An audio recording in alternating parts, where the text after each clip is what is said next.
Bueno, pues hoy tenemos la conferencia ¿Qué sabemos del coronavirus? Origen, enfermedad y vacunas, que nos va a impartir Francisco Javier Gutiérrez Álvarez y que organiza el Club de Ciencia Boadilla. Como veo a personas que no son socios del club, bueno, pues me gustaría un poquito explicaros quiénes somos, ¿no? Somos una asociación sin ánimo de lucro, estamos inscritos en el registro de asociaciones de la Comunidad de Madrid y, por supuesto, pues estamos localizados en Boadilla del Monte. Nuestra web es cienciaboadilla.com, muy sencillo, y ahí tenemos pues todo nuestro calendario de actividades y todo lo que hacemos, ¿no?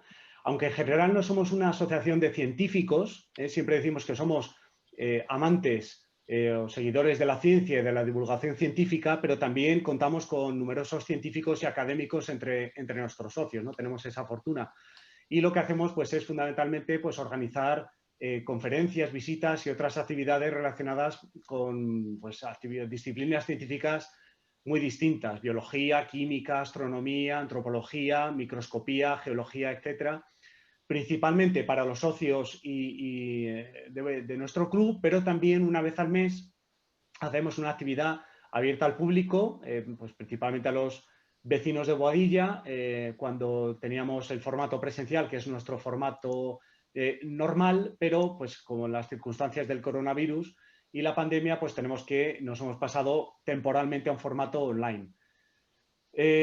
Precisamente pues la actividad de hoy, esta conferencia, pues es una de estas actividades públicas mensuales que ofrecemos a todo el mundo. Nuestra siguiente actividad para socios será una observación lunar online el próximo fin de semana, cuyo día concreto anunciaremos en función de la previsión del tiempo, y tras el parón navideño, luego en enero estamos preparando un coloquio titulado Telescopios, una aproximación, y un cineforum sobre Blade Runner para socios.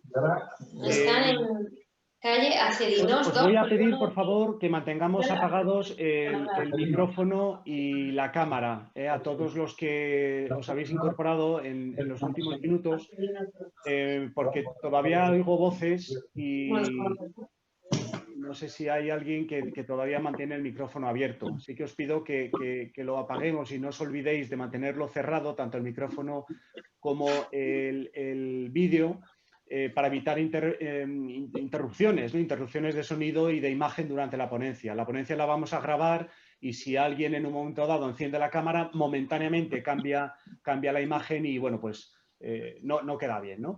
Aparte de que, por supuesto, pues interrumpimos al ponente, que no es nuestro deseo.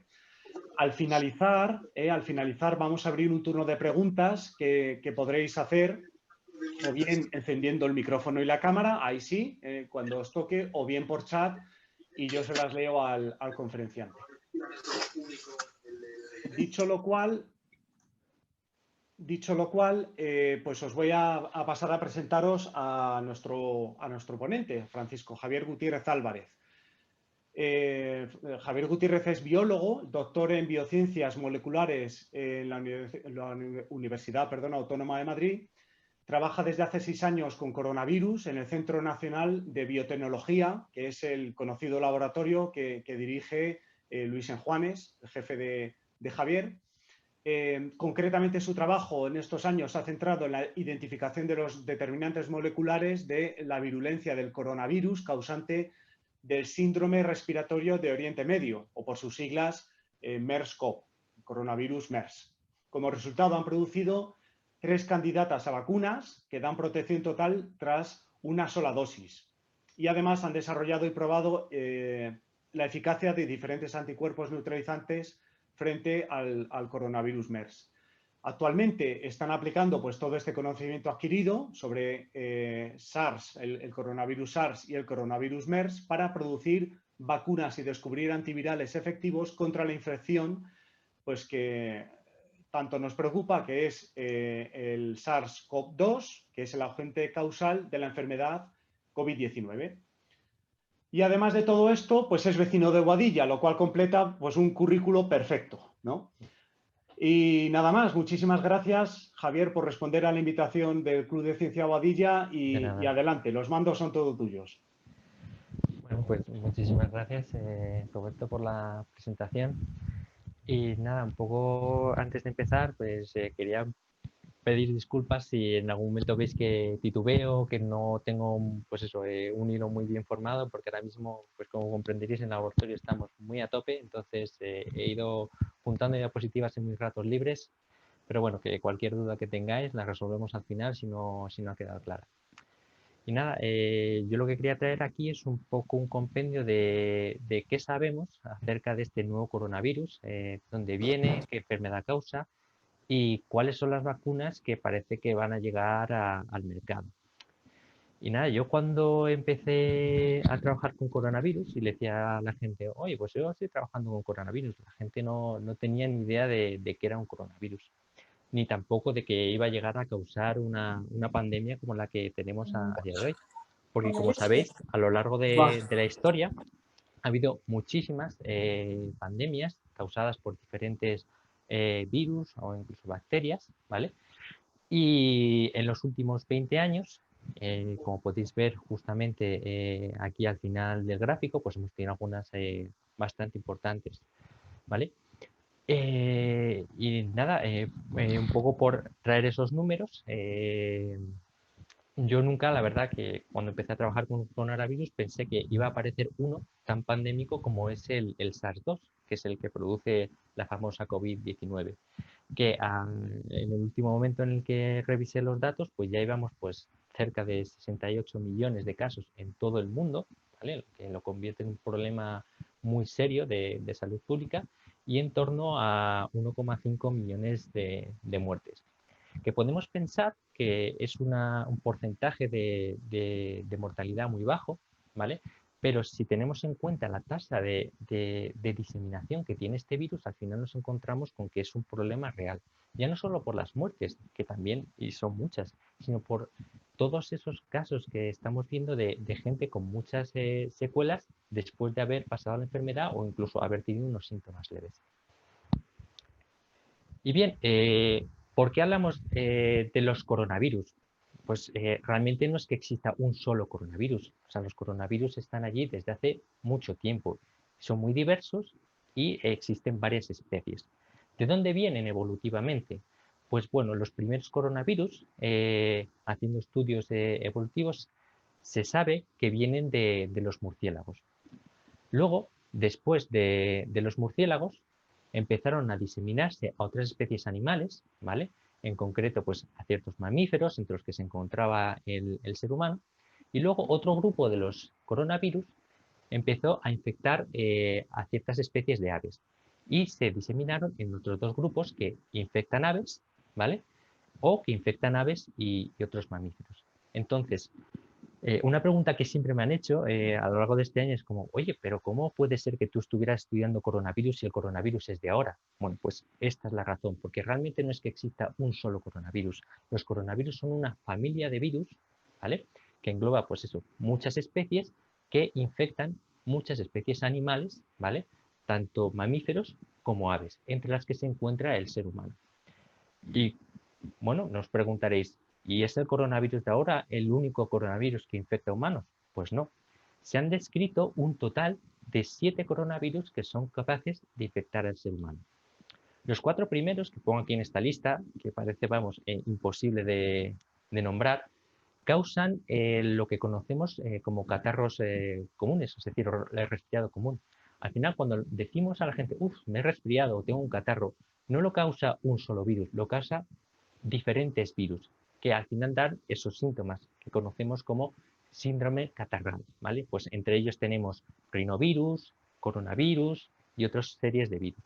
¿Y qué porcentaje más o menos de catarros nos puede producir un coronavirus? Pues en torno al 15 y el 30% de los catarros que reciben los hospitales están causados por estos coronavirus, que normalmente no producen una patología severa, simplemente queda como eso, como un catarro.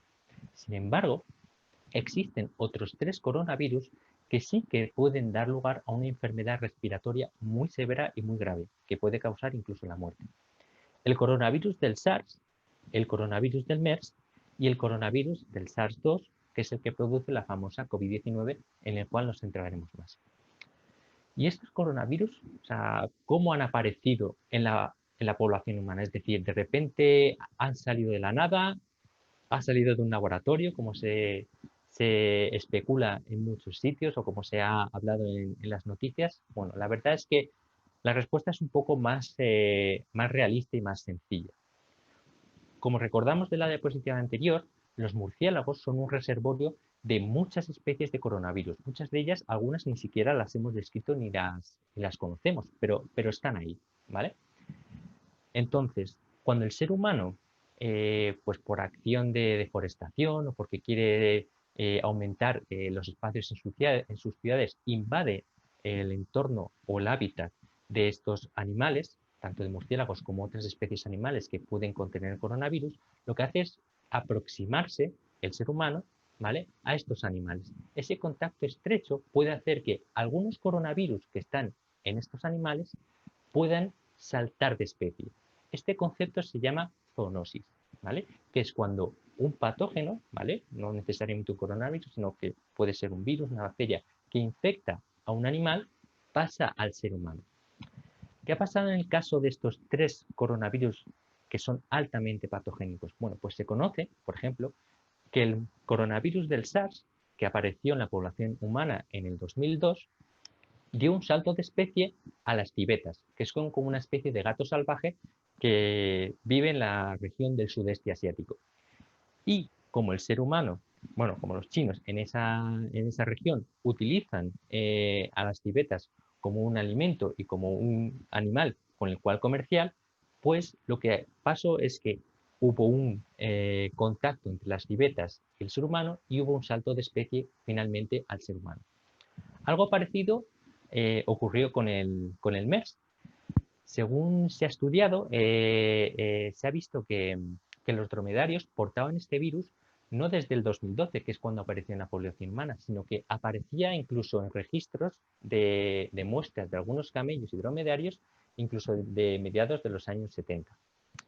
¿Qué pasa? Que en la zona de Oriente Medio, que es donde más población de dromedarios hay pues eso, muchas granjas de dromedarios, se consume mucho la carne de dromedario, entonces ese contacto estrecho, otra vez, lo que produjo es que el virus que estaba en el dromedario pasara al ser humano. ¿Qué ha pasado con el SARS-2, o sea, la COVID-19? Como sabéis, en torno a diciembre de 2019, enero de 2020, se sospechó que hubo un contagio de este nuevo coronavirus por comercial con ciertas especies animales en el mercado de Wuhan. Y esto tiene todo el sentido, como os hemos dicho, estas especies animales que son salvajes, ¿vale?, viven en un entorno natural donde están en contacto con especies que portan esos coronavirus, entonces transmiten ese coronavirus al ser humano. Todavía a día de hoy no conocemos cuál es el hospedador intermedio que ha favorecido que ese coronavirus que surgió en los murciélagos finalmente llegara al ser humano.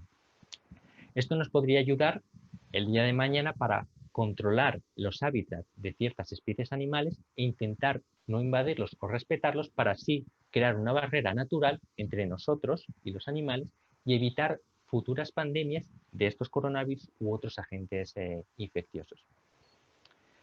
Ahora vamos a hablar un poco, ¿vale?, tampoco quiero que os volváis locos, de cómo es este nuevo virus, ¿vale?, para que entendamos, porque muchas veces nos hablan, el virus es como una gripe, es como tal. No.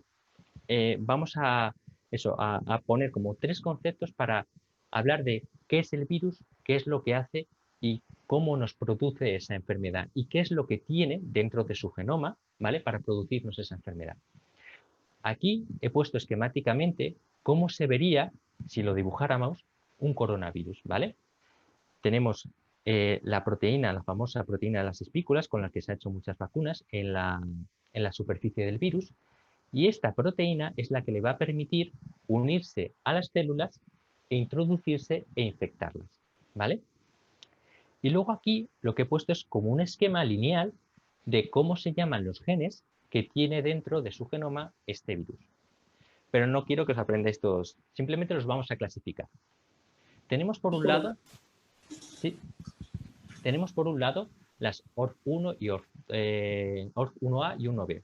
¿Qué hacen estos genes? Pues estos genes lo que van a permitir es que el virus pueda producir todas las proteínas necesarias para secuestrar la célula y convertirla en una factoría de virus, que es al final lo que pretenden todos los virus. Como parásitos naturales que son, lo que quieren es secuestrar una célula, coger su maquinaria celular y producir cuantos más virus mejor.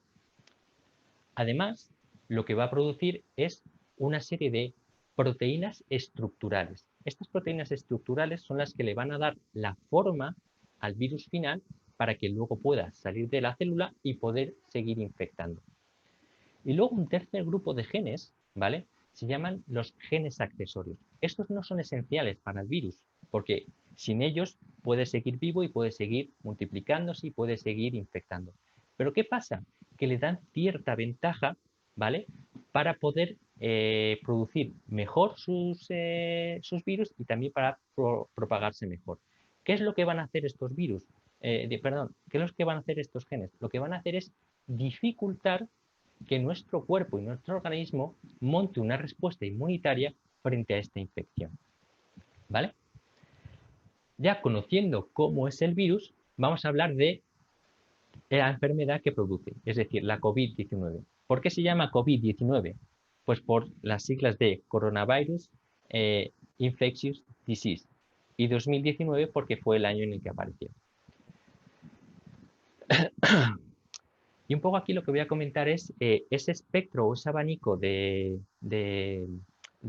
síntomas que tenemos y por qué, siendo un mismo virus, tenemos tal variedad de síntomas. ¿Y cómo es esto posible? Bien, se ha descrito que hay gente que se infecta pero no produce ningún síntoma, ¿vale? Luego también se han descrito síntomas leves, como la fiebre, la tos, la falta de aire al respirar. La pérdida de gusto y olfato es muy característica también. ¿Por qué? Porque la mayor parte principalmente el coronavirus donde va a infectar es en las vías respiratorias, tanto altas como bajas. Por lo tanto, tenemos personas asintomáticas, personas con síntomas leves y luego ya los síntomas graves son cuando la infección progresa de las vías altas a las vías bajas en el pulmón. ¿Qué pasa en el pulmón? En el pulmón podemos llegar a desarrollar una neumonía y un síndrome de dificultad respiratoria aguda. ¿Qué significa esto? Pues que cuando el coronavirus llega a nuestros pulmones abajo y los infecta, lo que hace es romper el tejido. Entonces, al romper el tejido y romper los alvéolos, dejan de cumplir su función. Entonces nos genera una falta de aire, una falta de respiración y nuestros pulmones dejan de funcionar. Y esto es muy grave, porque en sí el coronavirus no es lo que te mata, sino que al final lo que se acaba produciendo es una respuesta inmunitaria tan exacerbada frente al coronavirus que se produce incluso más daño en el pulmón que acaba por terminar de destrozar este órgano que es tan vital para vivir. Una de las cosas que se plantearon o que se pensaron que podían ser unos efectos o unos factores de riesgo para estas enfermedades respiratorias fue la gente que tuviera asma o que tuviera EPOC. Sin embargo, a medida que avanzaba la pandemia, se vio que eran otros los factores de riesgo. ¿Y cómo es esto posible? Bueno, la edad es un factor fundamental. ¿Y por qué la edad es tan importante? Porque a medida que nos hacemos viejos, también nuestro sistema inmunitario responde peor. De ahí que la gente joven sana, sin otros factores de riesgo, tenga una enfermedad asintomática o con síntomas muy leves. Sin embargo, a medida que avanzamos en edad, sin tener en cuenta otros factores de riesgo, nuestro sistema inmunitario va a responder peor y entonces va a progresar más la enfermedad y va a poder llegar a generar una enfermedad severa en nuestros pulmones. ¿Qué otros síntomas o qué otros factores de riesgo, se han visto que están relacionados con el coronavirus? Por las enfermedades cardiovasculares. ¿Por qué? Pues cuando el coronavirus infecta el pulmón, lo que genera al final es una rotura de todos los tejidos, ¿vale? Y la formación de trombos, que son coágulos de sangre que luego pueden viajar a diferentes partes del cuerpo. Y eso se ha visto en algunos casos que pueden a lo mejor ir al cerebro, producir problemas incluso en riñón. Entonces, las personas que tienen enfermedades cardiovasculares de base, lo que van a tener es unos vasos sanguíneos mucho más debilitados, por lo tanto, es posible que esas secuelas sean peores en estas personas. Otra de las cosas que se ha visto que está muy relacionada, la diabetes y la obesidad. Se sabe que las personas que tienen o padecen diabetes tienen una respuesta inflamatoria, bueno, incluso también las personas con obesidad, tienen una respuesta inflamatoria basal ya de por sí. Por lo tanto, si cuando nosotros nos infectamos, nuestro cuerpo produce una respuesta inflamatoria y nosotros ya de por sí tenemos una respuesta inflamatoria de base, porque tenemos diabetes o obesidad, el daño que vamos a producir en el pulmón va a ser aún mayor. Por tanto, esto también es un factor de riesgo. Bueno, ya visto que el coronavirus es un problema a nivel mundial y que necesitamos solventarlo, ¿vale? La primera línea de acción, y yo creo que la única y la más efectiva, sería desarrollar una vacuna. ¿Por qué? Porque la vacuna al final lo que va a hacer es detener la transmisión y la progresión de la enfermedad. Pero para ponernos un poco en contexto, vamos a definir primero qué son las vacunas, ¿vale? Las vacunas son un entrenamiento para nuestro cuerpo. Es decir, lo que utilizamos son como patógenos muertos o dañados o una parte muy chiquitita de ellos, ¿vale? Que va a mimetizar lo que sería el patógeno entero. Entonces, con eso lo que hacemos es, se lo damos a una persona y genera una respuesta inmunitaria sin ponerte enfermo, ¿vale? De esta manera, nuestro cuerpo tiene tiempo para desarrollar anticuerpos y una inmunidad adecuada sin necesidad de pasar por la enfermedad. ¿Y qué necesitamos o qué tenemos que tener en cuenta para generar una vacuna? Bueno, lo primero y más esencial es que sea inmunogénica. ¿Qué significa inmunogénico? Simplemente que produzca una respuesta inmunitaria. Es decir, por ejemplo, si cogemos el coronavirus, como os he enseñado antes, tiene muchísimos genes y va a producir muchísimas proteínas, pero no todas ellas, ¿vale?, van a producir una respuesta inmunitaria en nuestro cuerpo. Y tenemos que seleccionar una o aquellas que vayan a hacerlo para poder desarrollar nuestra vacuna. En segundo lugar, que produzca una inmunidad duradera. Lo que se está viendo es que los pacientes que se han infectado con este coronavirus y han padecido la enfermedad, a lo largo del tiempo van perdiendo la inmunidad que habían generado.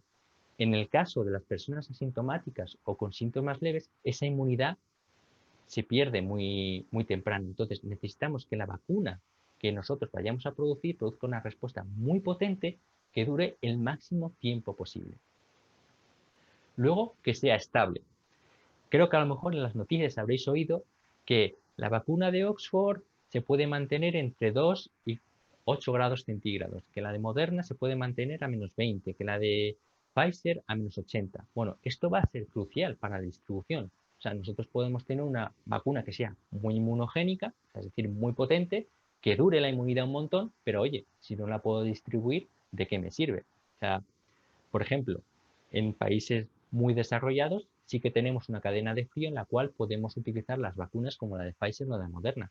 Pero si nos vamos a esos países en los cuales no tienen esa cadena de frío, igual no pueden acceder a la vacuna de Moderna o de Pfizer y se tiene que ir a otros candidatos a vacuna, ¿vale? Al final tenemos que tener un balance de todos estos factores. ¿Cuál sería el cuarto factor? Que sea segura, es decir, que yo cuando meta esta vacuna en una persona produzca el efecto que yo quiero que produzca, es decir, que dé inmunidad. Y por último, y no por ello más importante, que bueno, es más importante para las farmacéuticas, que sea rentable. Entonces, lo que tenemos que hacer es tener en cuenta estos 5 factores y elegir qué tipo de vacuna nos va a convenir más o menos desarrollar. Y eso es lo que han hecho las compañías farmacéuticas. Al final, solamente 4 tipos de vacuna son los que están más avanzados y los que vamos a ver pronto en el mercado y que nos vamos a poder poner nosotros para inmunizarnos. ¿Y cuáles son? Bueno, vamos a ir explicándolos poquito a poco cada uno. Tenemos, por un lado, las vacunas de subunidades, ¿vale? Como os he dicho antes, nosotros podemos coger de todas las proteínas del virus solo una, aquella que produce una inmunidad muy potente, ¿vale? Y pinchárselo a una persona.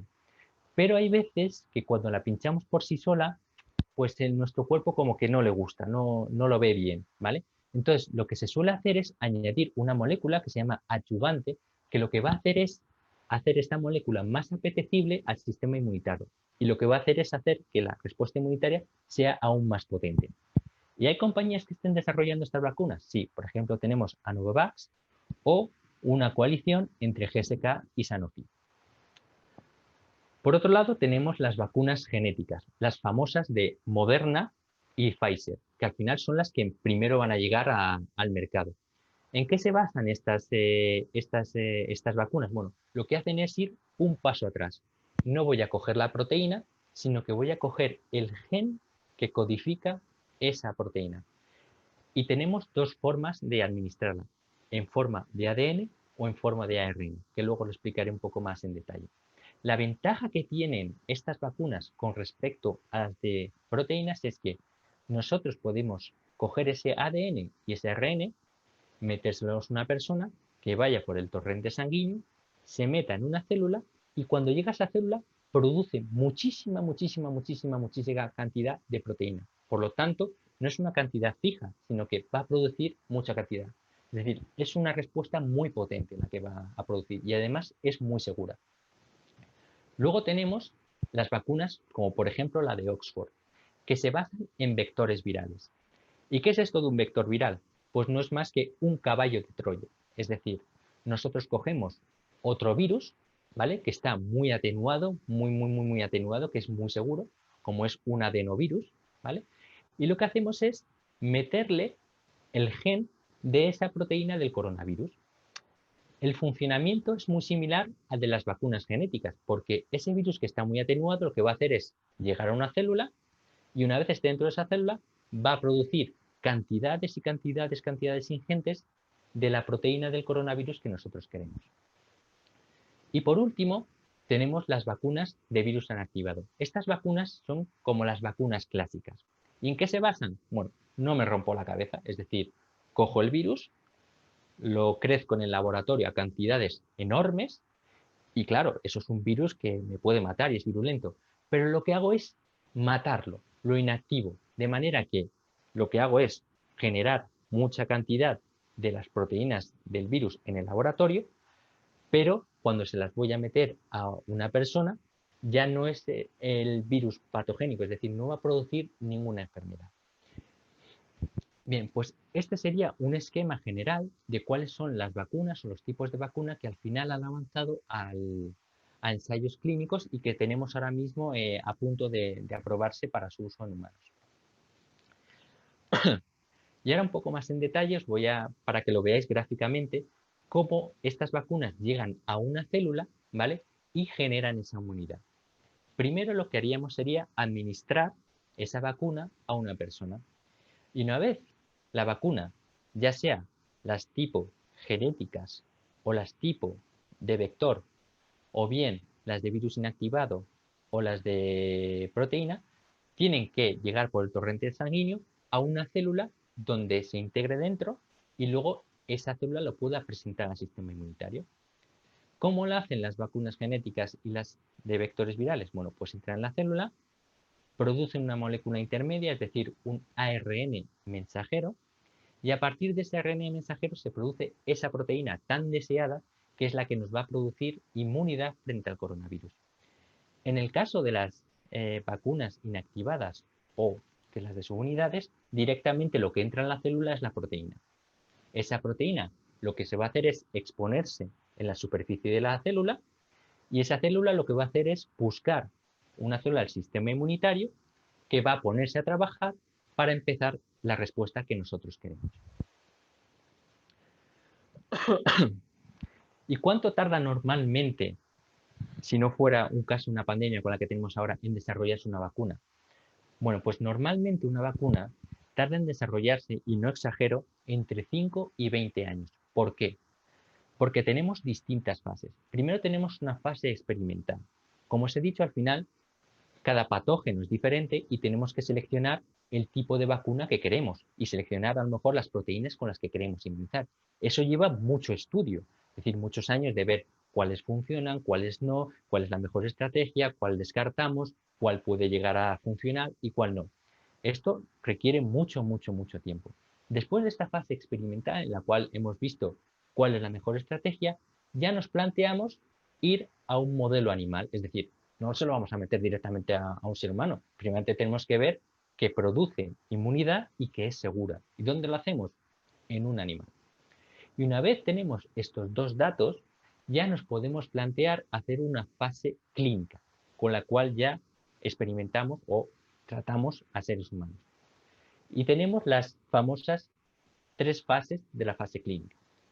La fase 1 no trata de ver si protege o no protege nuestra vacuna, simplemente si al administrársela a una persona le produce ese efecto secundario que no queremos, es decir, que vemos que es segura.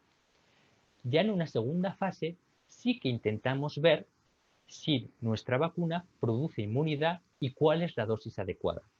Y una vez tenemos la fase 1 y la fase 2, ok, pasamos a una fase 3, en la cual cogemos una muestra enorme de población y ensayamos nuestra vacuna. ¿Para qué? Para ver efectos secundarios raros que pudiera dar nuestra vacuna y que necesitamos prever para el día de mañana cuando inmunicemos una población muy grande. Y por último, y no por ello más importante, cuando ya esa vacuna llega al mercado, necesitamos seguir ese estudio de esos efectos secundarios raros que a lo mejor no han aparecido en la fase 3, pero pueden aparecer en la fase 4. Ahora bien, yo os he dicho que esto tarda entre 5 y 20 años y que lleva mucho tiempo. ¿Cómo es posible que en un año o en menos de un año vayamos a podernos poner una vacuna contra un coronavirus que ha aparecido en la población humana hace un año, literalmente ahora? Bueno, pues se debe en gran parte al esfuerzo que han hecho muchísimas personas en diferentes campos para aunar conocimientos y poder progresar lo más posible y lo más rápido posible. En primer lugar, ¿qué se ha hecho? Combinar las fases 1 y 2. Es decir, en vez de ver primero si produce o no efectos secundarios graves y si produce inmunidad, han juntado esas dos fases en uno, de manera que teníamos los resultados inmediatamente de las dos fases. Segundo, las diferencias entre... esto no lo he explicado. Cuando nosotros hacemos una fase clínica, tenemos dos grupos. Tenemos un grupo en el cual ponemos gente con la vacuna y otra persona que ponemos gente sin la vacuna para ver el efecto placebo. La ventaja que ha tenido el aplicar esta vacuna o estas fases clínicas durante una pandemia es que se pueden ver mejor y más rápido esas diferencias entre el placebo y los vacunados. Es decir, es la famosa eficacia esta que ha ido saliendo de yo tengo un 70%, yo tengo un 90%, yo tengo un 95%. ¿Cómo se ha podido ver? Porque al final tienes dos grupos y vas viendo cuál de esos dos grupos o cuántas personas de esos dos grupos, después de haberlas vacunado o darles un placebo, se te infectan. Y eso te da una idea de, jolín, si en mi grupo de vacunados tengo muy poca gente que luego se infecta, la eficacia sube. Pues esa es la idea, que en el contexto de una pandemia tenemos los datos mucho más rápido y mucho más fiables.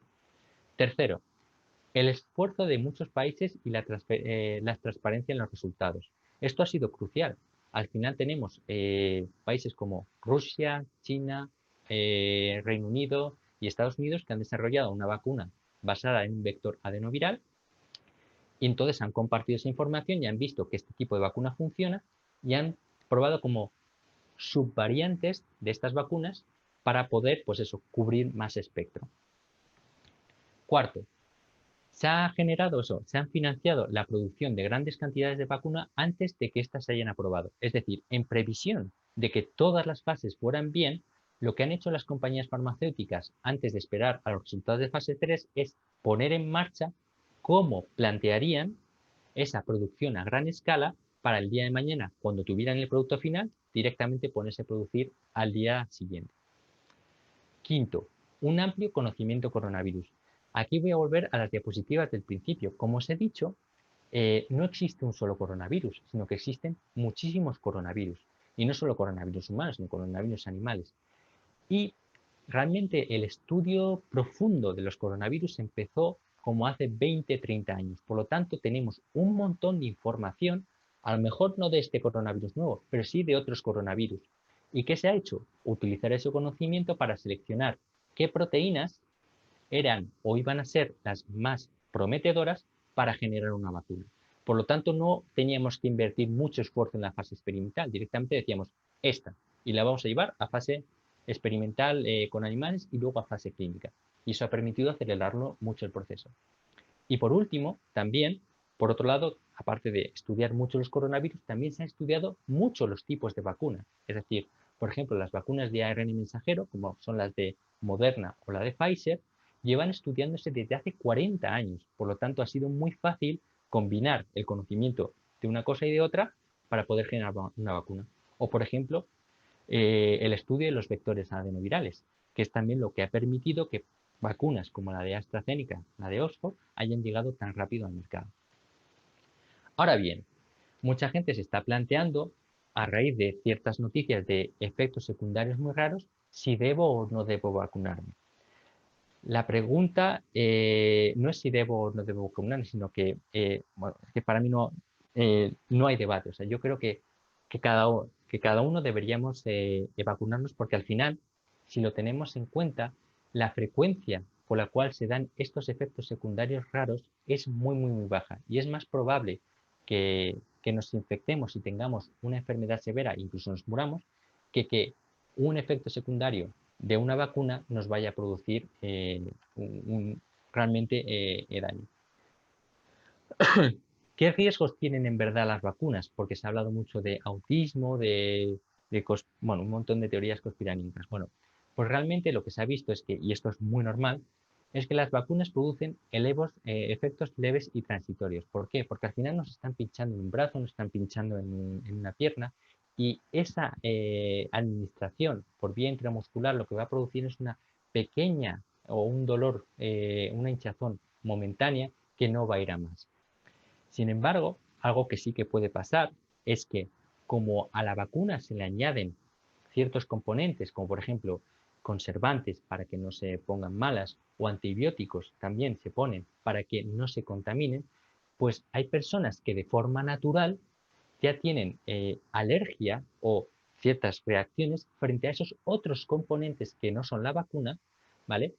Y eso hay que tenerlo en cuenta a la hora de vacunar. De hecho, seguramente hayáis visto en las noticias que cuando se ha empezado a poner la vacuna en Reino Unido, han tenido ya 2 casos bastante graves de gente que ha tenido una reacción alérgica bastante severa. Pero no es por la vacuna en sí, sino es por ciertos excipientes que tiene la vacuna que le ayudan para conservarse mejor. Por lo tanto, a todas esas personas que les digo o que dicen que no se quieren vacunar porque las vacunas no son seguras, yo les digo que sí que son seguras y que sí que protegen. Ya para finalizar, os planteo ciertas reflexiones que nos estamos haciendo los científicos acerca de cómo van a ser estas vacunas de aquí a unos años. Dado que estamos viendo que las personas que se infectan, su inmunidad se pierde a lo largo del tiempo, una pregunta razonable es, bueno, ¿y si te inmunizas con alguna de estas vacunas hechas frente a este coronavirus, cuánto va a durar esa inmunidad? Es algo que necesitamos responder para ver si tenemos que incluir esta vacuna en el calendario vacunal, como la gripe, y vacunarnos todos los años para volver a otra vez a tener una respuesta lo suficientemente alta, o bien si podemos generar una versión mejorada en la que ya están trabajando algunas farmacéuticas de sus vacunas que puedan producir una inmunidad más a largo plazo. De hecho, no solo estas farmacéuticas están desarrollando versiones mejoradas, sino que existen otras tantas vacunas en la carrera, más de 100 candidatos en todo el mundo, que están todavía por probarse en seres humanos. Y luego también un aspecto muy importante es que necesitamos aumentar la inmunogenicidad, es decir, la inmunidad y la potencia que tienen estas vacunas. Se está diciendo que muchas de estas vacunas que estamos ahora a punto de aprobar no van a dar una inmunidad completa. ¿Qué quiere decir esto de que no van a dar una inmunidad completa? Lo que hacen estas vacunas es que tienen cierta eficacia y en aquellas personas donde las apliquemos, lo que vamos a evitar es que tengan síntomas graves. Es lo que se llama inmunidad funcional, pero no va a evitar que se infecte. El objetivo debería ser obtener una inmunidad esterilizante, es decir, que esa persona que se ha administrado la vacuna y que luego se infecta del coronavirus no permita que el virus pueda crecer y propagarse. Aún así, es muy importante sacar estas primeras vacunas, estas primeras versiones de las vacunas, porque lo que van a hacer con esta inmunidad funcional es evitar que la gente llegue al hospital o que tengamos casos muy, muy, muy graves. Por lo tanto, siguen siendo importantes y siguen siendo importante poder inmunizarse a la espera de que en los años venideros podamos desarrollar nuevas vacunas. Bueno, y ya esto sería lo último, que las últimas diapositivas las he ido descartando para no complicarlo. O sea que si tenéis alguna pregunta, estoy abierto ya a lo que necesitéis. Muchísimas gracias, Javier. Yo te quiero dar las gracias por dos cosas. Primero, porque en estas últimas semanas de estrés que has mencionado que has tenido, pues hayas podido sacar un hueco para preparar esta presentación y otro hueco para, bueno, pues darnos esta charla tan didáctica y tan enriquecedora, ¿no? Y luego te quiero dar gracias por tu estrés, que significa que estás aportando un granito de arena importante, pues para que a lo mejor dentro de un año estemos todos vacunados, ¿no? O sea que gracias también por eso. Eso espero, eso espero. Yo te quería hacer una pregunta. En tu experiencia con el coronavirus MERS, con el coronavirus SARS, ahora con el SARS-2, ¿qué estáis aprendiendo para que, digamos, de alguna forma se pueda prever? La prevención en esto es difícil, ¿no? Pero prever que cuando surja un SARS-3, entendámonos, pues también puede haber una velocidad de reacción a ese SARS-3. ¿Se está preparando? ¿Hay grupos que se están preparando para un posible SARS-3? Sí, de hecho, antes de que surgiera la COVID-19, nosotros y otros científicos ya alertábamos de la posibilidad de que podía aparecer otros coronavirus, porque mientras estudiamos el SARS-1 o el MERS, muchos grupos lo que hacían es, bueno, pues me voy a ir a la selva, voy a coger murciélagos y voy a tomar muestras. Y la gente lo que se encontraba eran virus muy parecidos al SARS y al MERS y decía, ojo, que como sigamos destruyendo el hábitat de las especies naturales, es posible que nos infectemos de algún virus nuevo que pueda saltar de especie. Y efectivamente es lo que ha pasado. Entonces, ¿qué es lo que hemos aprendido? Uno, que debemos respetar los espacios naturales y no invadirlos en exceso, ¿vale? Y luego también, acerca del estudio que hemos hecho de otros coronavirus, pues nos ha dado pues mucha información acerca de esos genes accesorios, de los que hablaba al principio, que son los que dan esa famosa tormenta de citoquinas, ¿vale? Al final, describiendo cuál es la reacción que se produce en esa tormenta de citoquinas, nosotros nos podemos adelantar a que cuando un paciente esté infectado, nosotros le podamos dar los fármacos adecuados para poder evitar esa tormenta de citoquinas y que no se produzca un daño a nivel pulmonar. Y luego, tercero, que también lo he comentado antes, el hecho de estudiar otros coronavirus nos hace ver un patrón. Al final, todos los coronavirus comparten ciertos genes estructurales que al final son los que van a ser los más inmunogénicos. Por lo tanto, cuando surja un SARS-3, si es que surge, esperemos que no, podremos decir, ojo, vamos a elegir de todas estas proteínas esta, porque va a ser seguramente la más inmunogénica y así vamos a ir mucho más rápido. Muchas gracias. Si alguien quiere encender la cámara y el micrófono para hacer preguntas, adelante. Tenemos algunas también en el chat que pasaré a leer después de las que se realicen por medio de la cámara. Hola, buenas tardes. Buenas. Yo tengo una pregunta. En primer lugar, muchas gracias, Javier, por esta interesantísima charla. Ha sido resumida, pero muy clarificatoria. Tengo una curiosidad y es, con toda la cantidad de científicos que estáis investigando sobre este caso concreto, ¿qué es lo que tiene de especial o cuál es el problema que hace que todavía no se sepa, después de un año, quién es realmente quién ha sido la especie intermedia entre el murciélago y el ser humano? Me refiero se ha hablado de los pangolines, se ha hablado de muchas cosas, pero aún los científicos no sabéis exactamente quién es la especie intermedia. Efectivamente. ¿Cuál es el problema? ¿Por qué Vale, no sé? pues bueno, voy a contestar en dos partes. La primera, para poder buscar la especie que es la que ha sido ese vector hacia el ser humano, lo que se hace literalmente es, me voy a la selva, me cojo tropecientos mil animales, le meto un hisopo, me voy al laboratorio y me voy a aislar virus. Y me pongo a secuenciarlos y veo cuál de ellos es el que más se parece al SARS-2 de ahora. Pues todavía no se ha dado con aquel que tenga una secuencia lo suficientemente parecida como para decir, probablemente este sea el vector. Y luego hay una segunda cosa. A mí una cosa que esto lo he comentado mucho en el laboratorio es que un virus que apareció en China, que se ha infectado a no sé cuántas mil personas, es decir, que ha replicado 40.000 millones de veces, que ha llegado a todo el mundo.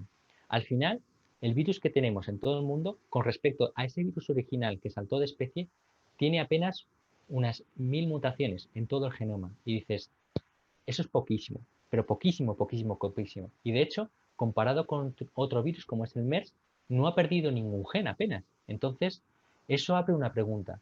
¿Hasta qué punto este caso del brote de Wuhan, que luego al final ha dado lugar a una pandemia, es causa de un virus que ha saltado de especie y ha llegado al ser humano, o a lo mejor se nos han pasado desapercibidas ciertas infecciones catarrales en seres humanos a lo largo de 2019 que podían estar causadas por el coronavirus. Me explico. Es decir, este virus ha variado tan poco, tan poco, es tan estable, que lo que hace pensar es que lleva circulando en la población humana desde antes de diciembre de 2019. Por lo tanto, eso también va a hacer mucho más difícil encontrar cuál es la especie original que tenía esa especie, ese coronavirus, porque si intentamos retrotraernos a buscar un virus que se parezca a un virus que ya está adaptado al ser humano, nos va a ser muy difícil decir, pues a lo mejor era este o era este. Lo único que vamos a poder encontrar son virus parecidos que nos pueden indicar que a lo mejor esta podría ser la especie. No es tan claro como, por ejemplo, como ha sido con el MERS o como ha sido con el SARS-1. Entonces, yo creo que va a ser complicado y, de hecho, se puede tardar varios años. Para el SARS-1 no se descubrió en el primer año, de hecho, se tardó bastantes años en dar con la especie que era la original o la que contenía estos virus. Hola, buenas. Bueno, no sé, creo que hay varias personas queriendo preguntar. No sé si puedo preguntar yo ahora. Es que me gustaría saber si pudiera ser que una parte de la población, por ejemplo, habiendo pasado otro coronavirus, estuviéramos ya de algún modo inmunizados. Por... Sí, es que, bueno, puedo contar un caso particular, pues es que me ha pasado a mí, y es que a mí me ha dado me dio un positivo 3 veces en un análisis que es quimioluminiscencia. Y luego, pues yo, pues muy asustada, pues luego me hice PCR y me hice serología, y esos salieron negativos. Y entonces, bueno, todo mi entorno también se hizo pruebas porque, bueno, estábamos todos muy preocupados y salieron negativos. Y bueno, pues esto, pues, bueno, este análisis de quimioluminiscencia se repitió y bueno, y 3 veces ha salido. Y la explicación que me dio al final una médico era que probablemente yo haber pasado previamente un otro coronavirus, pues en forma de resfriado o algo así, y que yo estaba de algún modo inmunizada, pues quizás con las proteínas de la cubierta o algo así, eso me comentó, pero que ella misma tampoco me dijo, tipo gancho.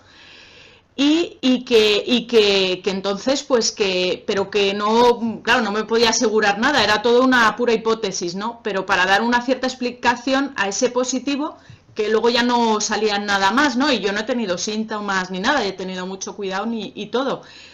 Y bueno, pues eso me hizo pensar, porque yo tuve un catarro así fuerte, bueno, pues como hará como 4 o 5 años, un catarro raro que se me quedaba pegado así en la garganta y tal, pero yo recuerdo que yo no era la única que tenía ese catarro, ¿no? Y a mí se me ocurría que pudiera ser eso, o bueno, pues también hice un viaje a Borneo, es el único viaje que hice a Asia, digo, pues que quizás fuera allí. Esas son las dos explicaciones que me di yo. Vale, pues por partes, mira, tienes Sí. toda la razón. Una cosa que nos hemos planteado mucho los científicos es, ¿pueden otros coronavirus, como esos que os decía que causaban catarros, dar una inmunidad cruzada, que es lo que se llama, entre diferentes coronavirus? Pues lo cierto es que parece ser que sí. Y he traído otra vez aquí esta diapositiva para mostraros que estos genes, ¿vale?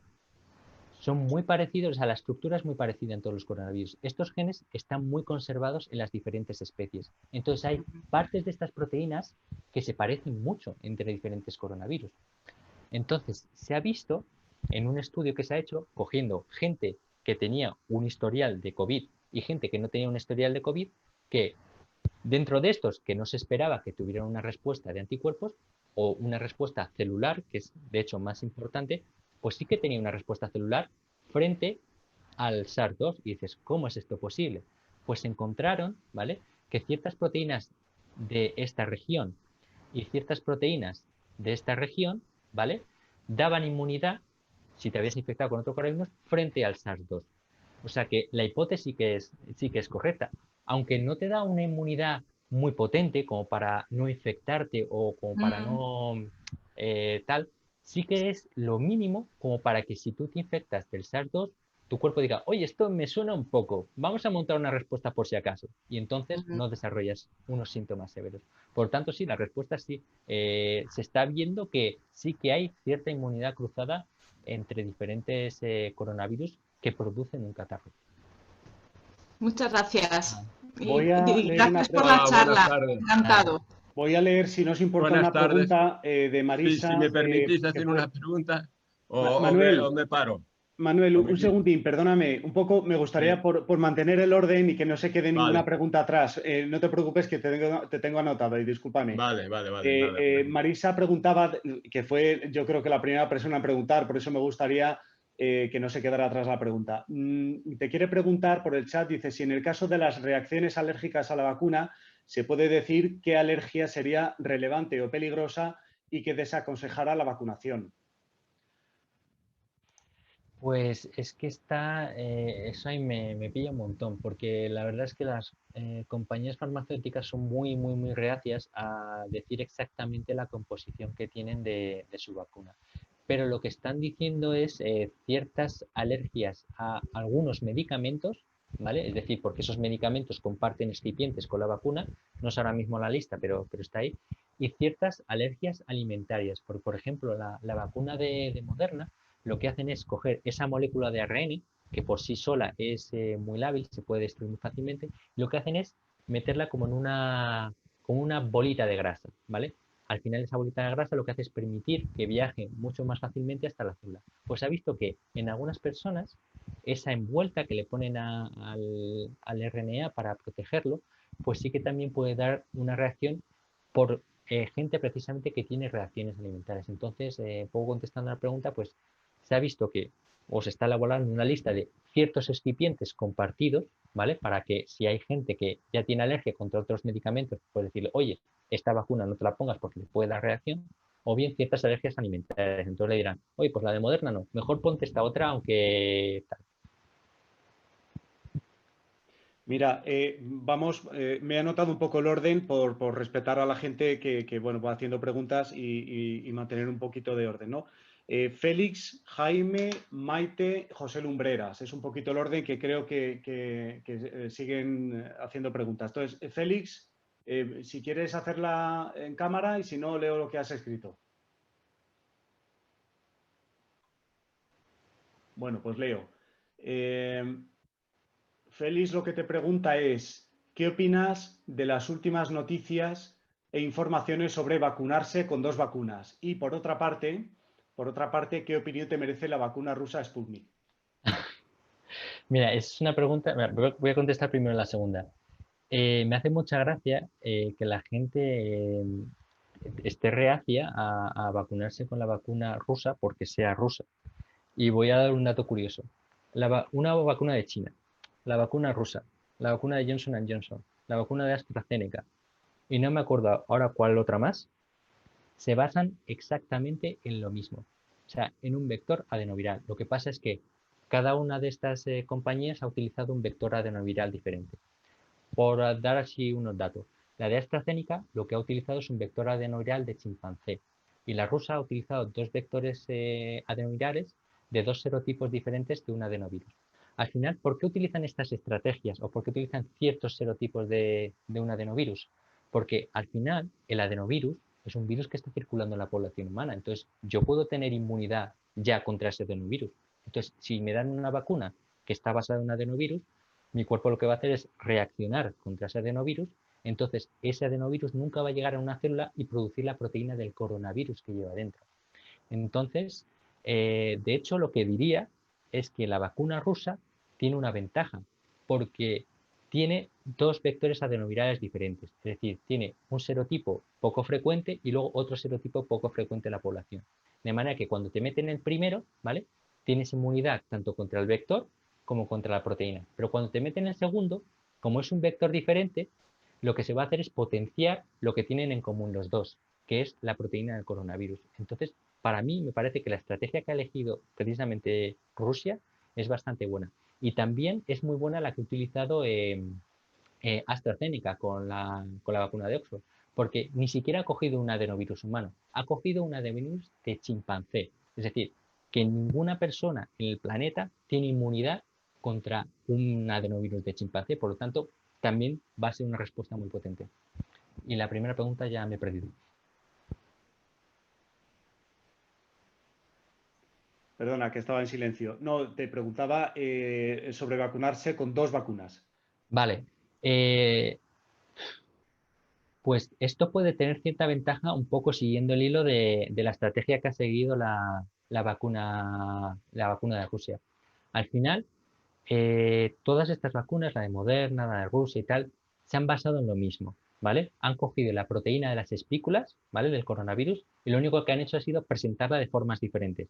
Bien solo la proteína, bien a través de una vacuna genética o bien a través de un vector. Entonces, el vacunarte primero con una vacuna que tiene una cierta composición, pero tiene en común que es que tiene la proteína S, y luego en otra que también lo que tiene en común la proteína S, al final lo que vas a hacer es potenciar que tu respuesta no vaya contra el carrier o el vector, sino que vaya contra eso que llevan. Entonces, sería una buena estrategia. Lo que no sé es si hay algún organismo gubernamental o alguna entidad sanitaria que lo esté recomendando, o si las propias farmacéuticas han llegado a un acuerdo para decir, oye, vamos a hacer un acuerdo para tú primero poner la tuya y luego la mía. Vale, siguiente es Jaime. ¿Quieres encender tu cámara? Sí, bueno, pongo la cámara. Bueno, estoy aquí. No hace falta. Sí, no hay problema, no hay problema. Tengo aquí a... Mira, estoy acompañada aquí de mi hija, que es estudiante de primer año de biología. Yo también soy biólogo. Exacto, exacto. Y lo primero, el orgullo que yo creo que todo el mundo sentimos por la comunidad científica en general y en particular la comunidad científica española, que sabemos las dificultades que tiene y en fin. Y yo he querido que estuviera aquí acompañándome porque creo que eres un ejemplo, tú y todos los que estáis trabajando en estas cosas. Gracias. Y si ahora tuvieras la oportunidad, que la tienes porque la tengo aquí al lado, que no quiere salir, de hablar con ella, ¿qué le dirías? ¿Cómo motivarías a mi hija para que yo acabe estando tan orgulloso de ella como lo estoy de todos vosotros? Pues primero le diría que paciencia, porque yo creo que una cosa que he visto con los años, con la gente que me he ido encontrando, es que se está implantando una cultura de la inmediatez y nos frustramos mucho. O sea, queremos que las cosas lleguen demasiado rápido. Y la verdad que si alguien me preguntara, ¿cómo te veías tú en primero de carrera? Digo, pues no sé, o sea, yo sé que me gustaba la biología, que me gustaba mucho la genética, que me gustaba la inmunología, la biología molecular, pero en ningún momento me había planteado estar haciendo vacunas a este nivel. Entonces es un poco, pues eso, disfrutar de la carrera, ir yendo hacia lo que más te motiva y lo que más te gusta, o sea, nunca te vas a equivocar porque al final estás haciendo algo que te gusta y si haces algo que te guste con pasión, y lo disfrutas, al final está bien. O sea, al final trabajar de algo que no te gusta, pues no te va a llenar. Y poco a poco verás que en el camino se te irán presentando oportunidades y dirás, me apetece probar, me apetece probar. Que en algún momento quieres reconducirlo, se puede. O sea, yo pensaba que tenía que ser todo muy estricto, que tenía que ir de aquí a aquí, que no podía equivocarme. Entonces, lo que te digo es, disfruta, paciencia, si te equivocas puedes reconducirlo fácilmente y al final por una o por otra vas a acabar haciendo lo que más te guste. O por lo menos es lo que me ha pasado a mí. Muy bien. Tenemos 4 más. Maite, José Lumbreras, Gabriel y Eduardo. Maite, adelante. Hola Javi, ¿qué tal? Hola, ¿qué tal? ¿Cómo estás?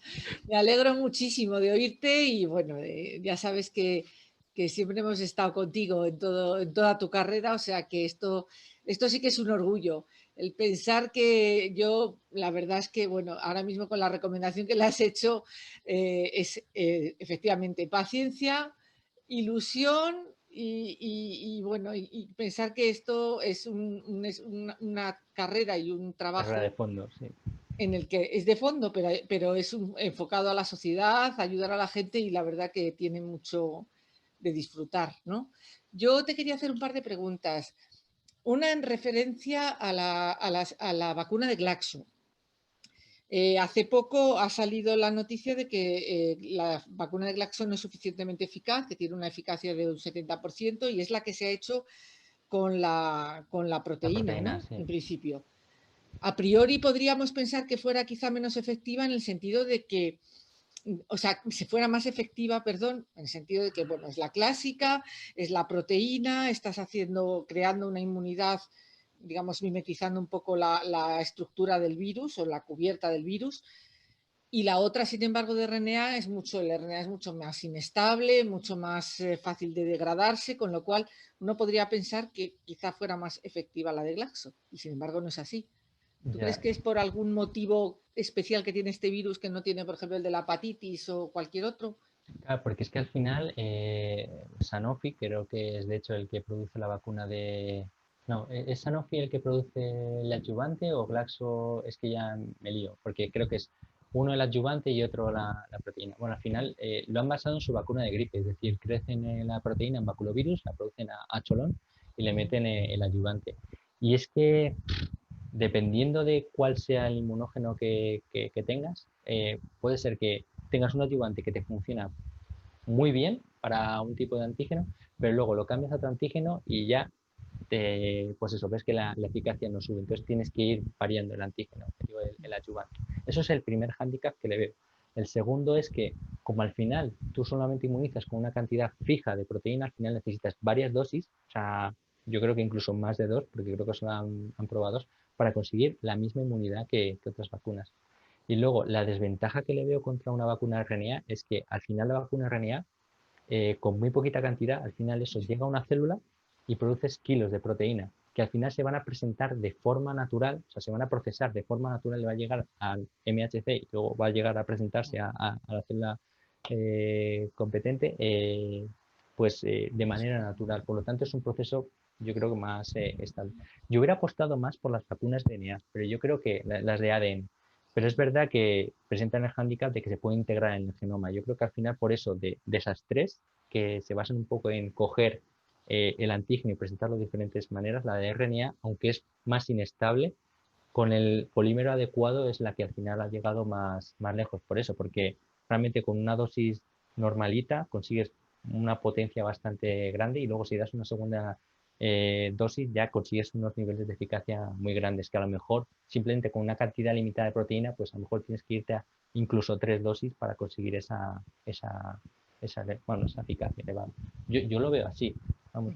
Probablemente sí. De hecho es que en enero cuando salieron todas las compañías y tal, y salió y despuntó Moderna, o sea, para mí, o sea, personalmente por la que más me llamó la atención, por eso, porque por un lado no es una vacuna ADN, es decir, no se integra, y por otro tiene la ventaja con respecto a las de solo proteína de que al final va a producir mucha más cantidad de antígeno justo donde quieres que lo produzca. Pero vamos, tiene esa desventaja, la distribución. Que es que en sitios como África yo no sé cómo la van a hacer. Entonces ahí a lo Exactamente, mejor bueno, pues se van a tener que ir a una de vectores, que pues es la de AstraZeneca, la china, la rusa, cualquiera de estas, sí. que también son muy buenas, por lo que están diciendo. Y la segunda pregunta que te quería hacer era en cuanto a la detección viral. Digamos que tenemos las dos pruebas, la prueba de antígeno y la PCR. Yo, por la experiencia que tengo y por los casos que he visto, la detección por PCR, bueno, tú lo sabes también como yo, que el PCR es una técnica que permite amplificar y de la misma manera que permite amplificar lo específico, también permite amplificar lo inespecífico, con lo cual cuando superas un número de ciclos determinados, lo que tienes prácticamente no sabes si es específico, si es el virus o qué es, ¿no?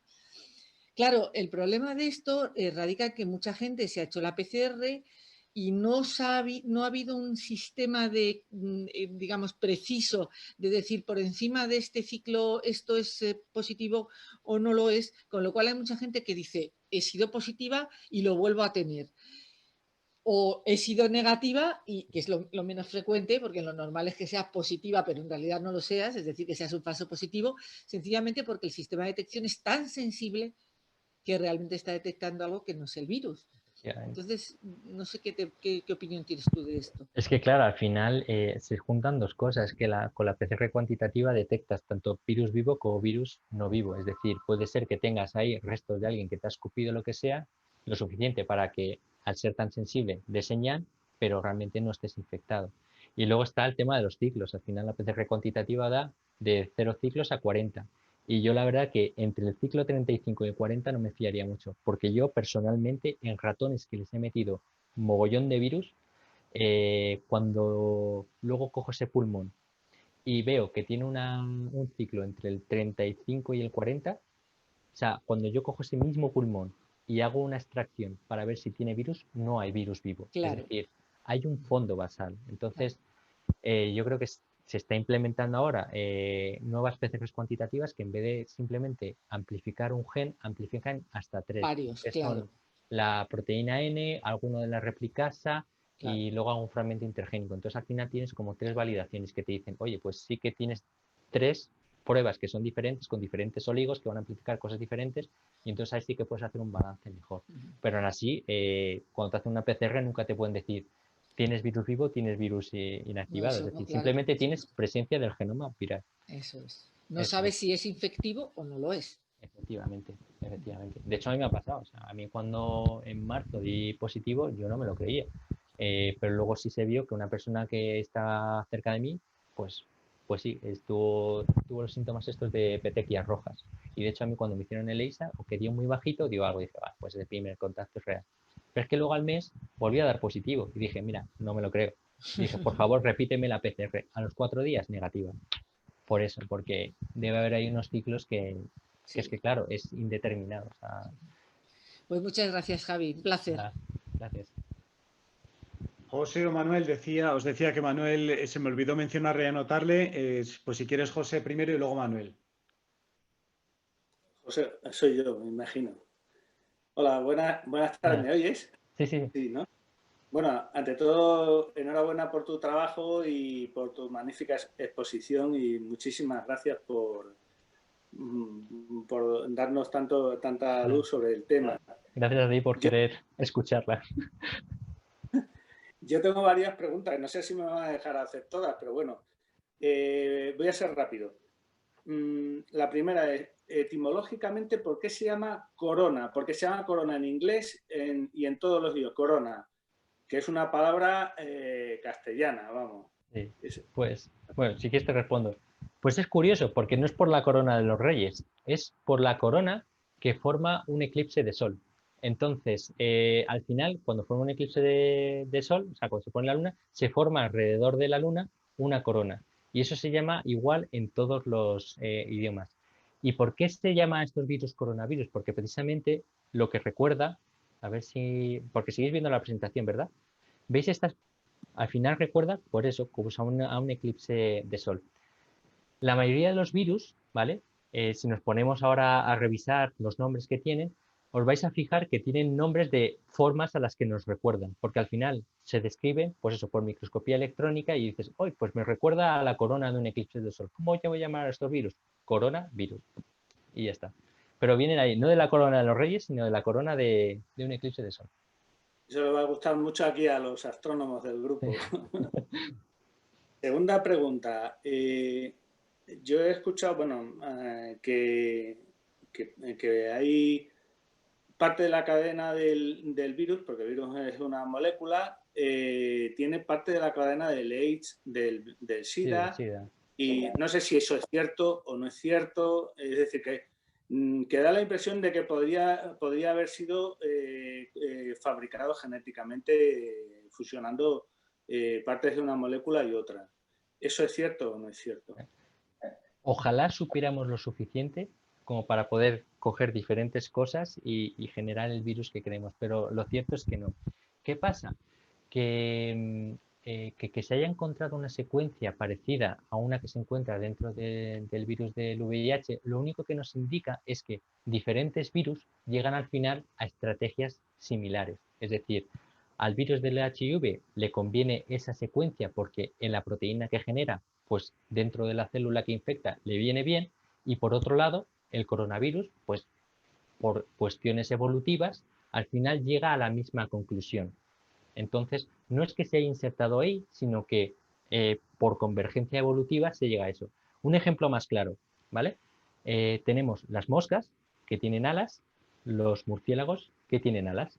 Evidentemente, un murciélago no ha heredado sus alas de una mosca, sino que estas dos especies que se dividieron hace mucho en la evolución han llegado al final a la misma conclusión, es decir, si tengo alas puedo volar.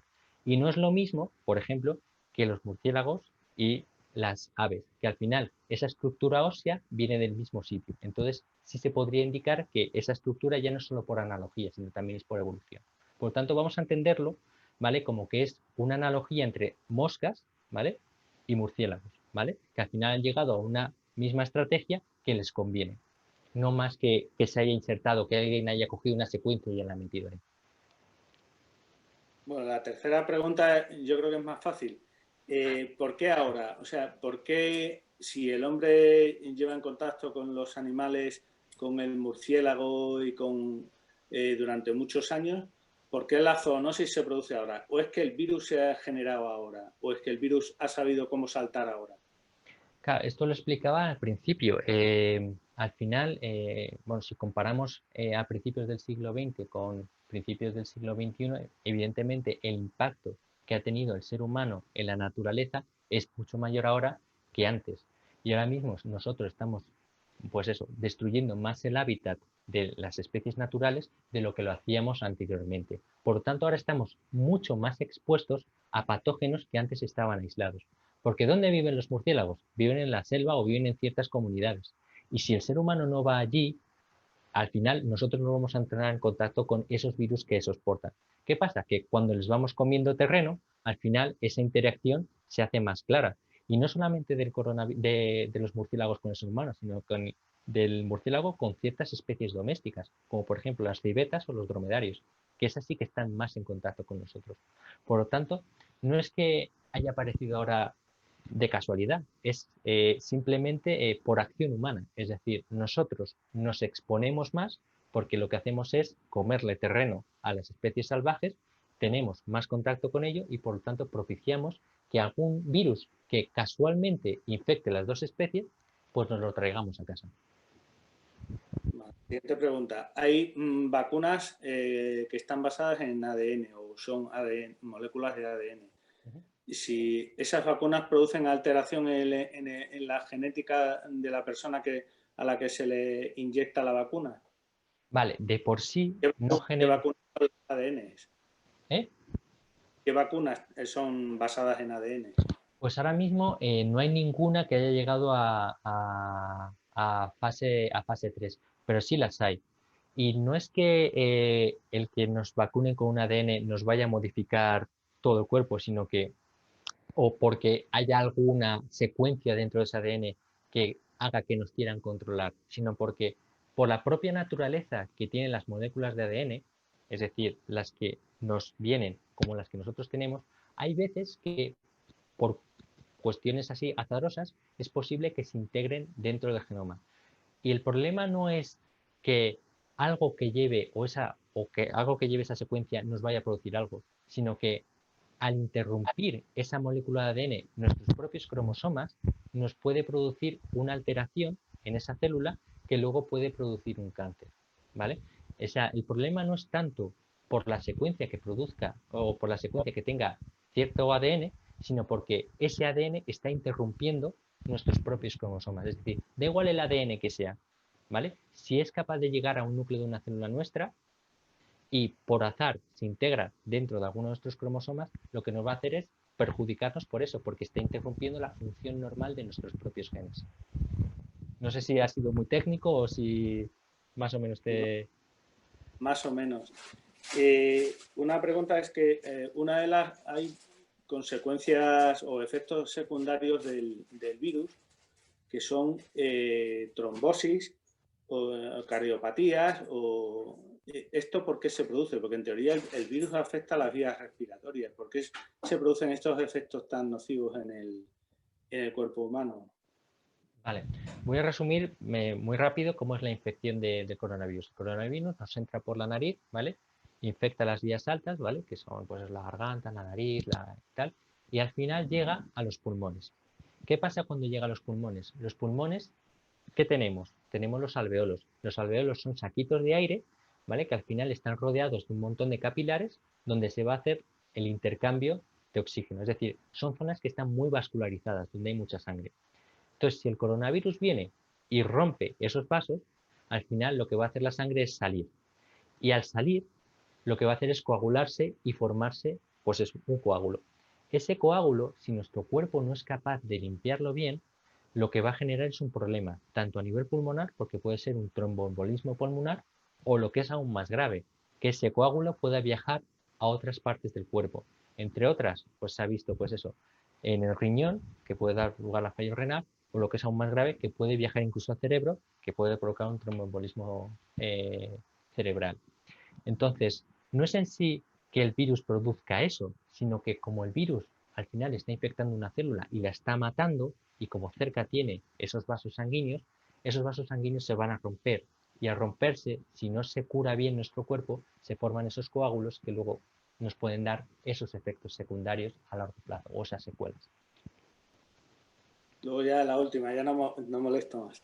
Si dicen que el virus tiene una película de, digamos, de materia grasa que lo recubre o lo defiende, ¿no? ¿Por qué no se ha adoptado una solución más sencilla, como es romper la tensión superficial en las mucosas nasales o en las mucosas bucales para evitar que el virus entre? O sea, rompiendo la tensión superficial, o sea, yo puedo ahogar al virus directamente sin necesidad de un...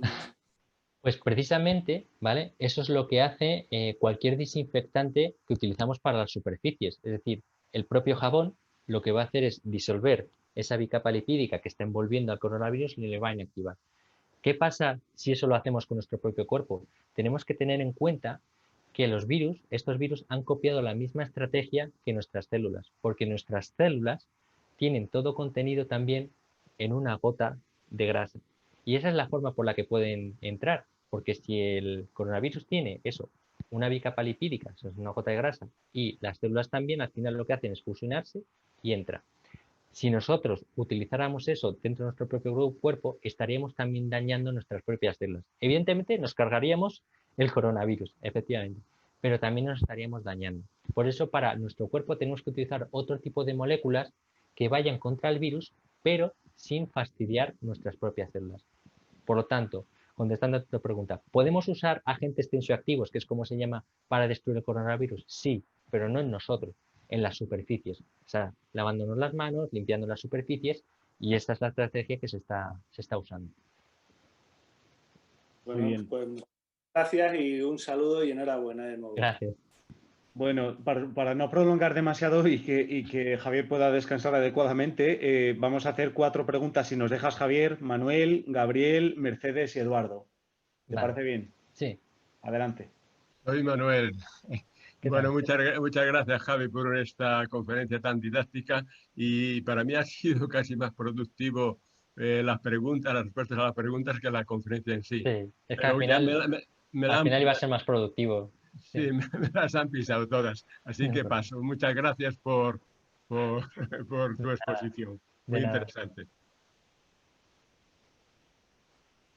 Bueno, pues entonces voy a preguntarte la de Gabriel, que puso en el chat: ¿cuánto tarda un virus de pasar de una especie a otra? Entiendo que no es con un contacto esporádico. ¿Cuánto tarda? En tiempo, supongo. ¿Y cuánto tiempo? ¿Cuánto tiempo? Pues eso depende, porque es por azar. Imaginémonos que tenemos un coronavirus de murciélago que está muy adaptado a murciélago, y que por algún casual la proteína que le permite entrar en las células de murciélago se parece mucho la proteína que utiliza en el murciélago a la proteína que utiliza en el ser humano. Pues en ese caso el tiempo es nada, muy sencillo. Luego hay otros casos en el cual ese parecido entre los receptores celulares que utilizan una especie y otra tarda, es más diferente. Entonces, realmente no hay un tiempo establecido. Es más que el propio virus, pues, por azar, haya utilizado una proteína dentro de una especie que se parezca mucho a otra y eso le permita ese salto de especie. Yo que, por ejemplo, conozco más el caso del MERS, ¿vale? Pues en el MERS lo que se ha visto es que la proteína que utiliza el virus para entrar en la célula es muy parecida, pero mucho, mucho, mucho, mucho en el ser humano, en el murciélago y en el dromedario. Por lo tanto, estas tres especies se infectan muy fácilmente. Pero ¿qué pasa, por ejemplo, cuando intentamos infectar un ratón con el MERS?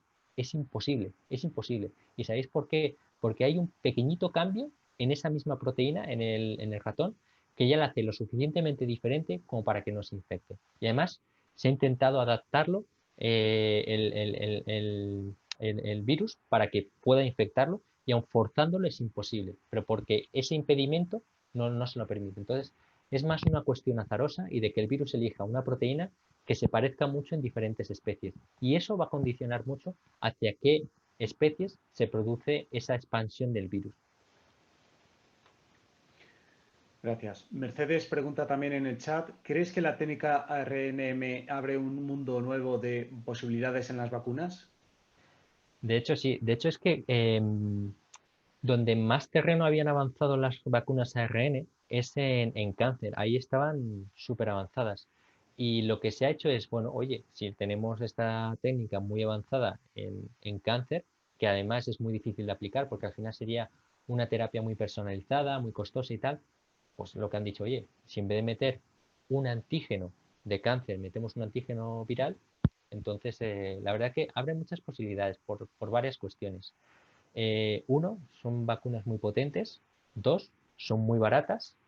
Eh, Tres, con el apropiado mantenimiento, que ese es su hándicap, suelen ser estables y además son muy, muy, muy, muy seguras, porque comparados con las vacunas de ADN, no se van a integrar nunca en nuestros cromosomas. Por lo tanto, no tienen a priori ningún inconveniente en ese sentido. Por lo tanto, yo creo que es una vacuna que dentro de aquí a unos años a lo mejor podamos ver más en el mercado. O sea, esta es la primera que se va a probar, pero seguramente si todo va bien y los excipientes que se utilizan pues se van mejorando para que dé menos alergias y se va mejorando la composición, pues seguramente la veamos más. Y de hecho, el hecho de haber visto que funciona en un caso concreto como es una infección viral, pues va a abrir la posibilidad de que todas esas vacunas que estaban en fase clínica en algunos cánceres, pues al final se lleven pues eso, a que se utilicen contra cánceres de verdad. Muchas gracias. Eduardo, creo que tenías alguna otra pregunta. Sí, hola de nuevo, Javier. Yo te quería preguntar, si no estoy equivocado, en vuestro laboratorio estáis desarrollando una vacuna también. Y no nos has contado, no sé si puedes contarnos qué estrategia es, qué tipo de vacuna es y en qué fase estáis, en fin. Pues está siendo tedioso, pero nosotros no utilizamos ni una vacuna de vector ni una vacuna RNA, ¿vale? Nosotros lo basamos, para decirlo más sencillamente, en una vacuna viva atenuada. Pero no es una vacuna viva atenuada al uso. Es decir, históricamente lo que se hacía con las vacunas vivas atenuadas era coger, por ejemplo, un virus que infecta a humanos e infectar, yo qué sé, células de pollo, pasar ese virus muchísimas veces en las células de pollo, entonces se adapta a crecer en el pollo y cuando recojo ese virus que ya está adaptado a crecer en pollo, no es exactamente igual al virus humano, pero sigue teniendo ciertas características que lo hacen similar, entonces cuando se lo mete al ser humano no produce enfermedad, pero es lo suficientemente parecido como para producir inmunidad. ¿Qué pasa? Que igual que hemos conseguido atenuarlo, es muy fácil que ese virus pueda volver a ser virulento. Entonces nosotros vamos un nivel más. Nosotros lo que hacemos es construimos un virus sintético manipulable y lo que hacemos es quitar diferentes genes, ¿vale? Cuando quitamos diferentes genes, lo que hacemos es ver cómo crece este virus en cultivos celulares y luego ver cómo se comporta en modelos animales. Entonces, si en cultivos celulares vemos alguna deficiencia y si en modelos animales vemos que está atenuado, entonces ese gen que hemos quitado lo seleccionamos para quitarlo en nuestro candidato a vacuna. Entonces, al final así lo que vamos haciendo es una colección de diferentes genes que en combinación lo que hacen es atenuar mucho el virus. Y la diferencia con la técnica clásica es que nosotros conocemos exactamente la composición de ese virus sintético atenuado y además lo atenuamos de tal manera que si el virus es capaz de revertir una de estas mutaciones, tenemos otras tantas que van a seguir haciendo que ese virus se atenúe. ¿Qué ventajas tiene nuestra vacuna? La primera es que la vía de infección es la misma que tendría el virus virulento, es decir, que nuestro sistema inmunitario se va a enfrentar a la vacuna igual que lo haría contra el virus virulento. Por tanto, la inmunidad que va a dar es muy balanceada. Además, estas vacunas son muy potentes y como lo estamos basando en un prototipo que ya tenemos en MERS, hemos visto que con una sola inmunización alcanzamos una inmunidad esterilizante, que, vamos, una vez que infectamos, esos ratones ya no detectamos virus vivos si les desafiamos con la vacuna. Entonces sí, ahora mismo estamos en una fase en la cual todavía estamos describiendo cuál es la composición exacta que tenemos que hacer de cuántos genes tenemos que quitar para luego ya ensayarlo in vivo. Muy bien. Pues nada más. Hasta aquí hemos llegado. Muchísimas gracias de nuevo, Javier, por tu tiempo y por tu conocimiento. Yo creo que a vosotros somos por la unos invitación. privilegiados que a partir de ahora, pues todas las noticias que veamos sobre vacunas las vamos a entender bastante mejor, yo creo, yo por lo menos. Eso espero.